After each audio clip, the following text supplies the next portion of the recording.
hypnosis with real clients facing genuine issues. Brought to you by the hypnotherapist demanded by celebrities, CEOs, and even royalty, Adam Cox. These recordings took place live from Adam's clinic in London's world-famous Harley Street. So, get yourself comfortable and enjoy today's episode of The Hypnotist.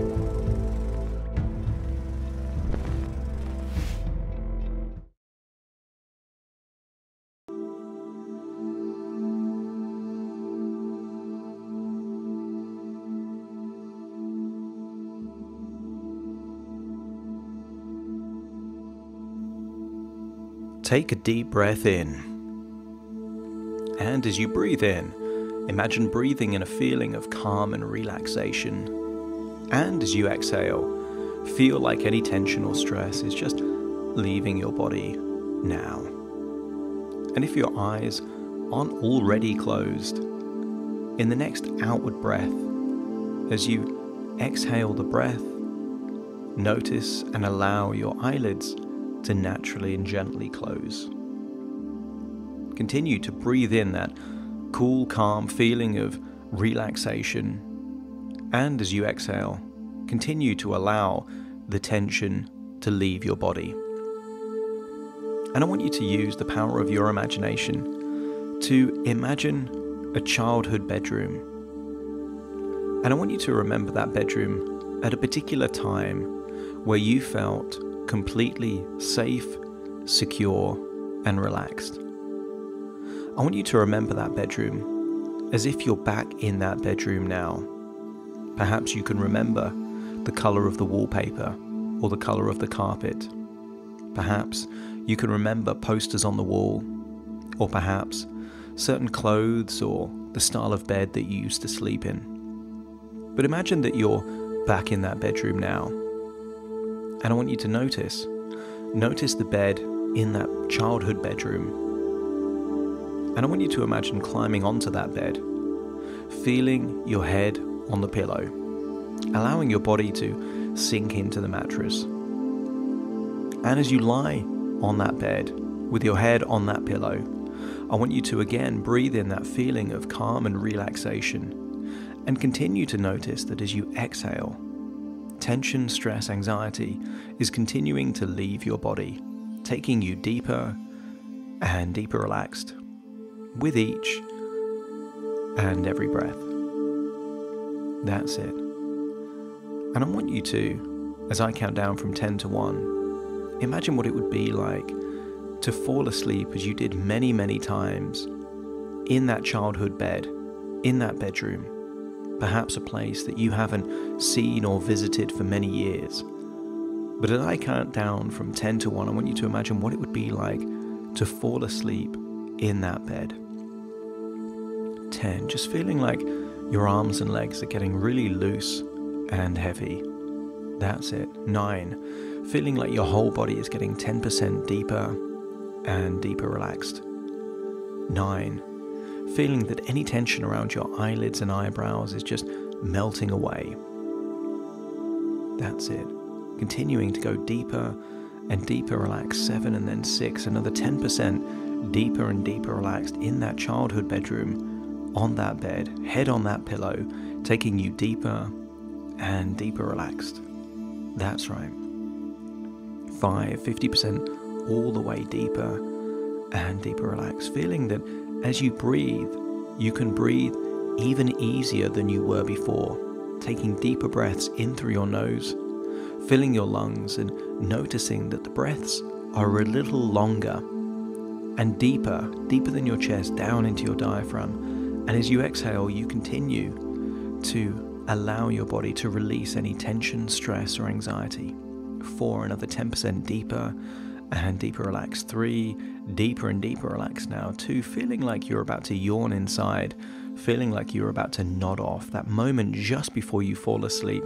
2 and then 1 and then drifting asleep now in that bed, deeper, deeper, deeper relaxed, completely fast asleep, imagining that you are now in a dream, dreaming about your future. A future where you are in a space center. and you are dressed and equipped to take off and leave planet Earth. I want you to imagine that you are climbing into the space shuttle, dressed in whatever you need to be dressed in to leave Earth's atmosphere. I want you to hear, perhaps on an overhead speaker or perhaps in headphones connected to your spacesuit, that you are taking off in 10 seconds. And hear the countdown: 10, 9, 8, 7, 6, 5, 4, 3, 2, 1, taking off. And I want you to feel that initial thrust of energy as you launch into the sky. Notice your surroundings. Feel that gravitational pressure on your body as you continue to take off, leaving Earth's atmosphere. And it reaches a point where you leave Earth's atmosphere. And perhaps you can gaze through a window without feeling any gravity at all. And you can see the Earth from the space shuttle. And I want you to see how beautiful and magnificent Earth looks from all that distance away. See the oceans, see the land, see the clouds perhaps obscuring some of those countries, and get a real sense of just how beautiful your home is. That's right. And at the moment, I want you to get a feeling of what it feels like to be weightless, to be able to just leap and jump from one side of the spaceship to the other without feeling that you're gravitationally attached to the floor. Enjoy that feeling of weightlessness, taking you deeper and deeper, relaxed. And I want you to get a sense that this spaceship is about to connect to a space station. And when it connects to the space station, the ship is going to rotate at a particular speed to create a feeling of gravity similar to that on Earth. It takes a few moments, and you notice a dizzy feeling to begin with as the whole ship starts rotating. But after a few moments, it reaches the point at which you feel a similar state of gravity to that on Earth. And you are able to walk around the spaceship in the same way that you'd be able to walk around anywhere in Earth. I want you to continue being able to look through perhaps the windows of this spaceship. You can see the stars, and you get a sense of the enormity, not just of the solar system, but of the galaxy. And you've been informed that you are on a mission that involves going to a different galaxy. But because that galaxy is so far away, the only way that you can arrive at that galaxy within your own lifetime is to go through a wormhole that has been created, that has appeared not far from Saturn. And I want you to imagine climbing into a particular machine that enables you to have deep hibernation type of sleep. You are submerged into water and feel that as your eyes close in that machine, you're able to sleep for 2 hours, and it feels like just a few moments.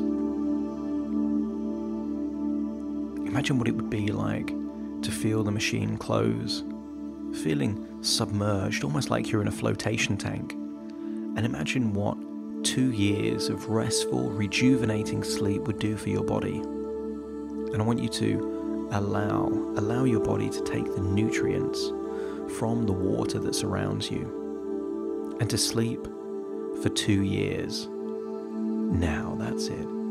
Feeling that while you're fast asleep in that machine, on that spaceship, traveling to Saturn, that your body is getting all of the rest and recuperation that it needs. And I want you to imagine that, almost as if it's been just a few moments, that you are now getting close to Saturn. You awaken from this hibernation type of sleep. You've slept for almost 2 years, but it felt like just a few moments. And you can see, again through the windows of this spaceship, the enormity of Saturn. You can see the rings of Saturn. Perhaps you can get a glimpse of some of the moons of Saturn. Some of those moons, perhaps, are even larger than Earth.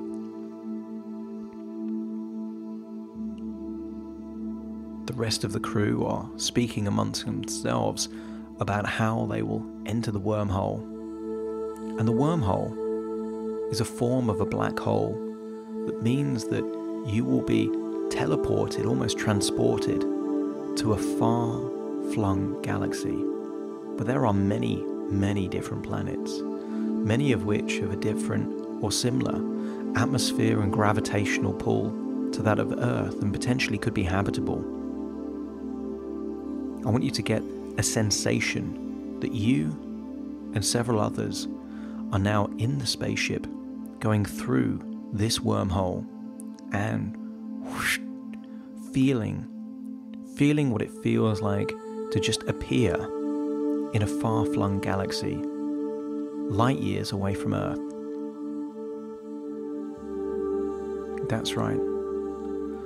2 years have passed since you've left Earth, and now you are in a different galaxy. And there is a particular planet, a water-based planet, that you have a desire to visit. But because the planet is close to a black hole, there is time distortion. Einstein talked about the theory of relativity, that time can travel at different speeds in different places because the gravitational pull is affecting time on this planet. 1 hour of time on this planet is the equivalent to 7 years of time back on planet Earth. It's part of your mission to visit this planet, and so you do. You visit this beautiful planet surrounded by water, oceans that are shallow. And as you look around, you have a sense of urgency while also appreciating the beauty of this blue planet. It looks like there are mountains on the horizon. You look around and you're looking for clues as to whether or not this planet could be habitable. But you need to be quick, because minutes here represents weeks and weeks back on Earth. It's almost like you can hear a ticking clock, and perhaps each second represents hours back home on Earth. But as you look at the mountains, they seem to be moving, and it becomes clear that these mountains are in fact giant waves that are heading for your small shuttle that has departed from the spaceship.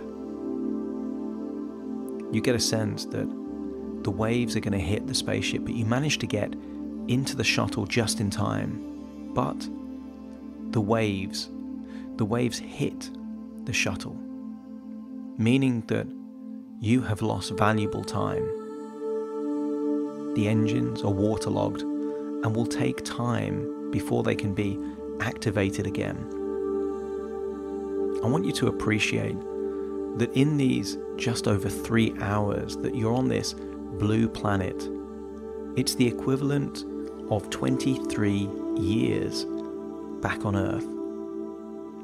I want you to think of all the people that you care about and love most, and imagine what it would be like for it to be just 3 hours for you, but 23 years for them. What moments might you miss? What experiences will you never get to see? Which people in your life may not survive another 23 years? And I want you to get a deep sense of gratitude, connection. Feel that love for those key people in your life and become increasingly aware of who those people are. If you feel a sense of loss for those people that may not be here in 23 years' time, then remind yourself to spend more time of quality, of connection, of meaningful things that you would do with those people. I want you to get a sense of perhaps those younger people. What distance would be created, not in proximity, but in time, if you were to see them again with 23 years apart? And I want you to get a deep sense of gratitude for the time that you have spent with these people, and an increasing awareness of how important these people are. An onboard robot on the space shuttle has managed to fix whatever problems have been caused by the excessive water, and you take off this planet just before another giant wave hits the spaceship, potentially costing another 20 to 30 years of time back on Earth. You return to the spaceship, and a different crew member has in fact aged 23 years in the few hours that you spent on this blue planet. It dawns on you. The reality hits you as to the time that you have lost with those people that you love, care for, and value most. I want you to get a sense of what you would do in that 23 years if that time wasn't lost. I want you to get a sense that you visit another planet, a frozen planet, and on there, you meet someone stranded on that planet for decades.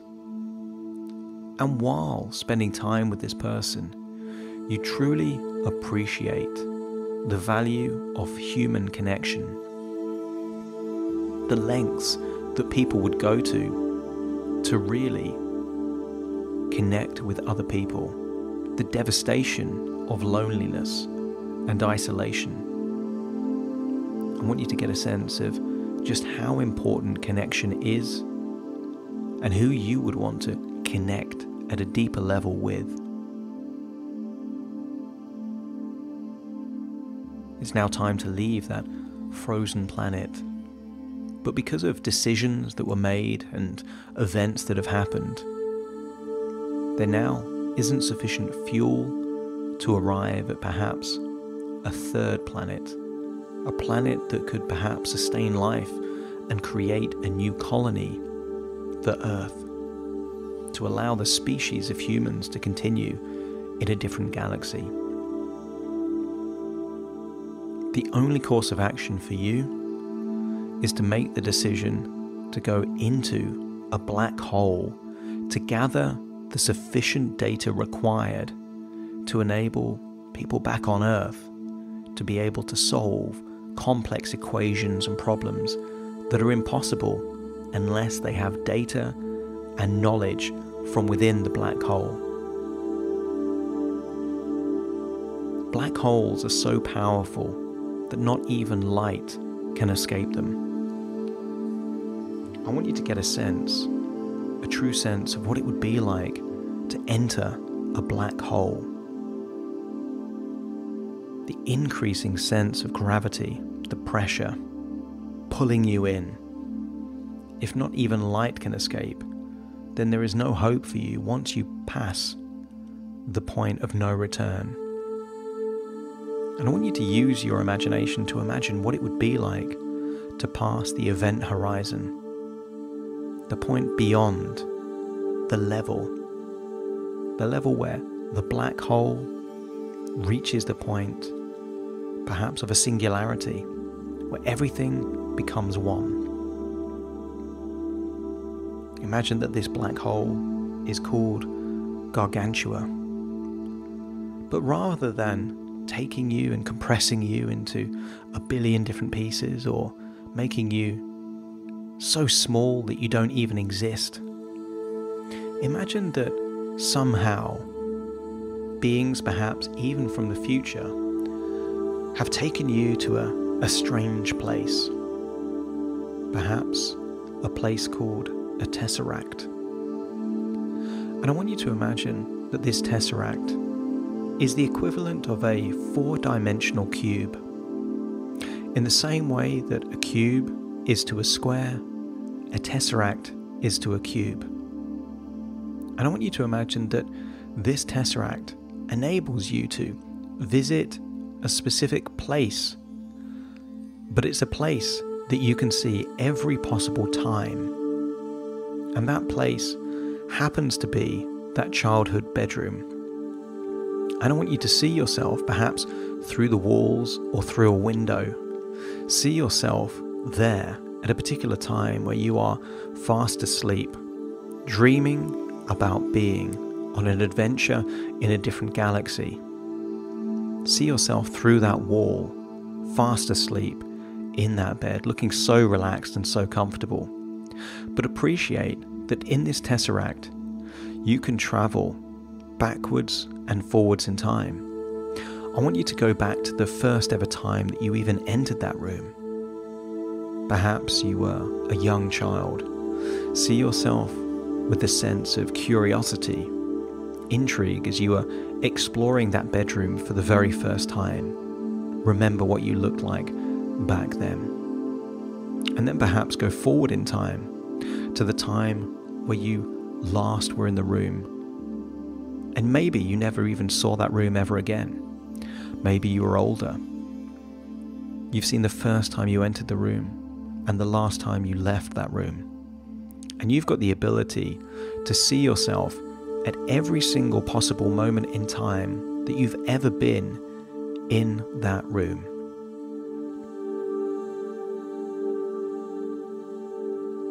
And I want you to go back to a particular time where you were in that room, processing something that was traumatic, something unpleasant. Go back to that moment where you can see yourself distressed, upset. And then I want you to notice that how you were back then was a result of all the knowledge and experiences, but the evaluations that you were making at that point in time. And given that you've got the ability to go backwards in time and forwards in time, I want you to go forwards in time and see how that helped you in some way. Whatever that trauma was, whatever that issue was, go forwards in time and see that perhaps it made you stronger, wiser, more able to make more thorough decisions in the future. But then also notice that you've got the ability to go forwards in time, but also backwards in time. And you can go back to a point where before that traumatic event even happened. And I want you to imagine that you've got the ability to communicate with yourself through gravity. Communicate in a way where that younger version of you could decode that information, perhaps through patterns or perhaps through Morse code.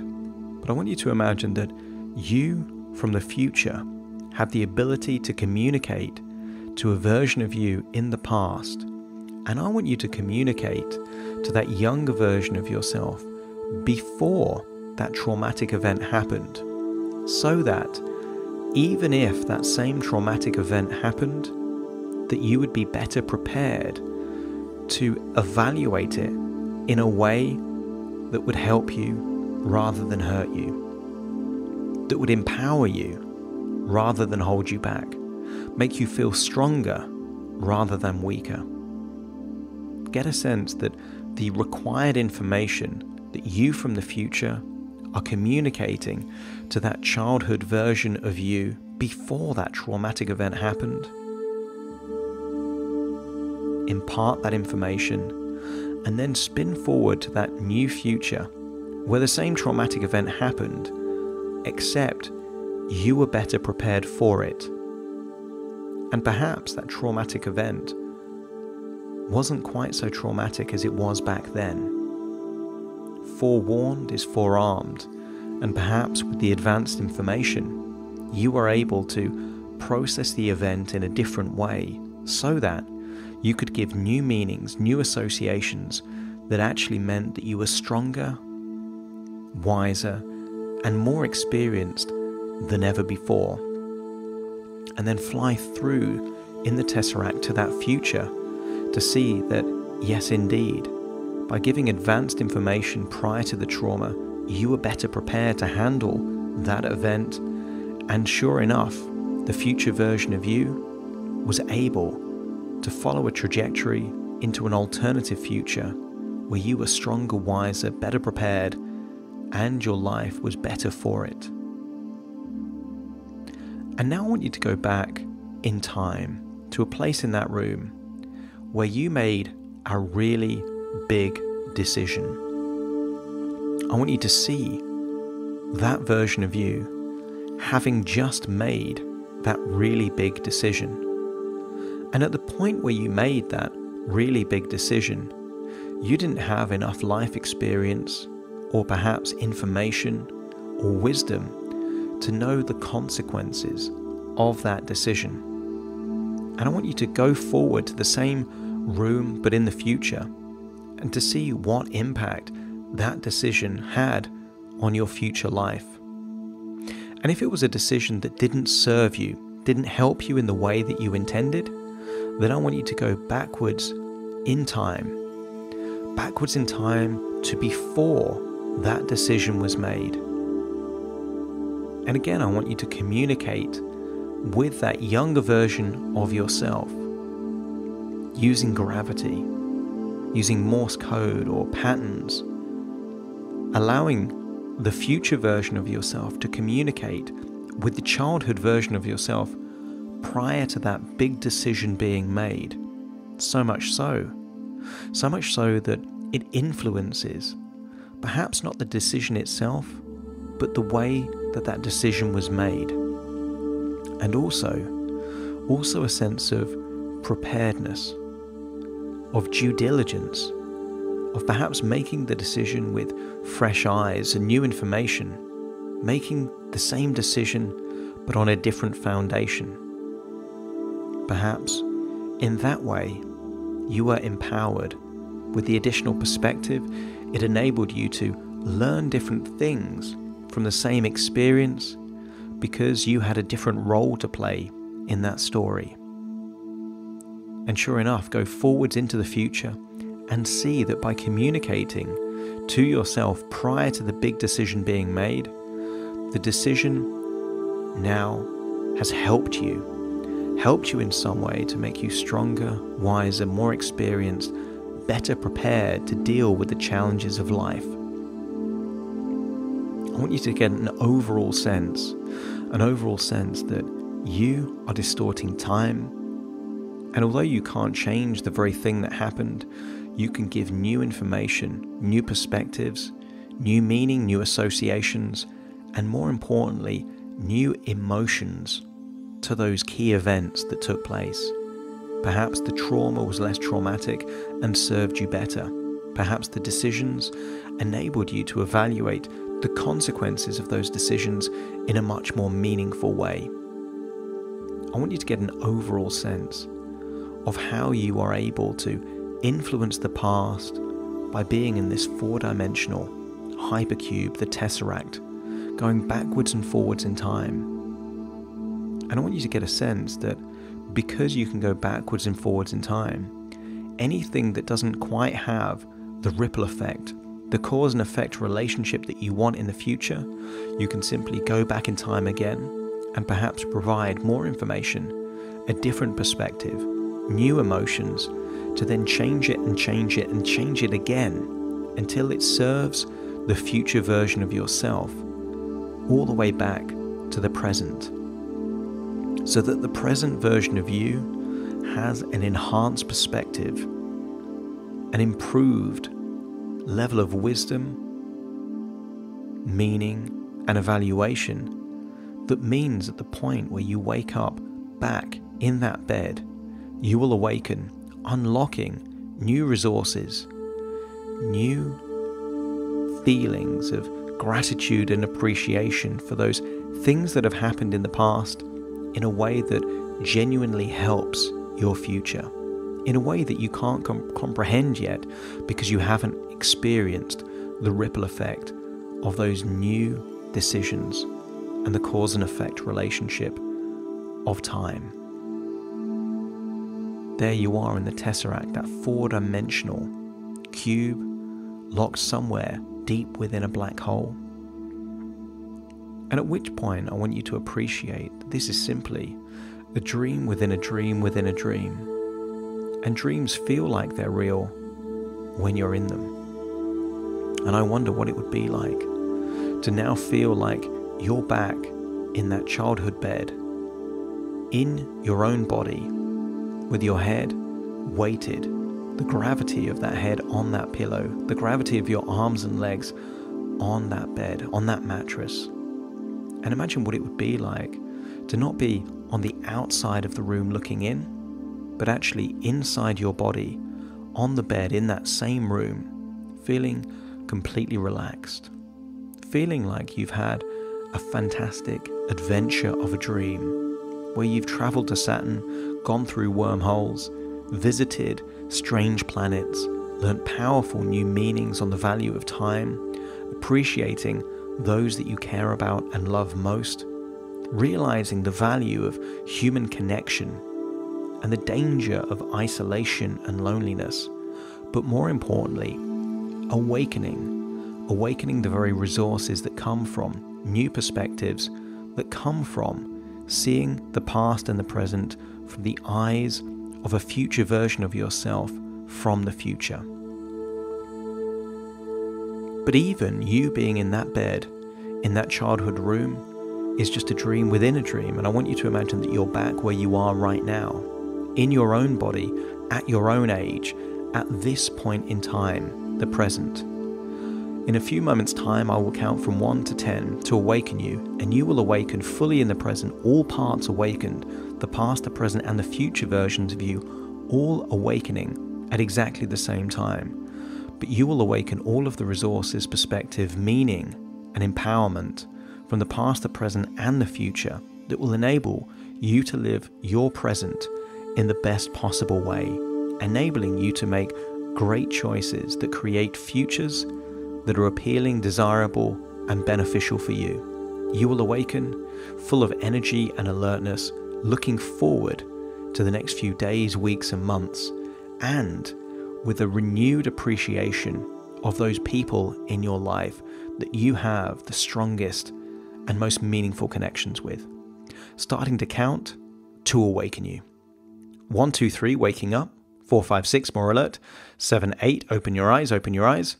9, 10, wide awake, wide awake, wide awake.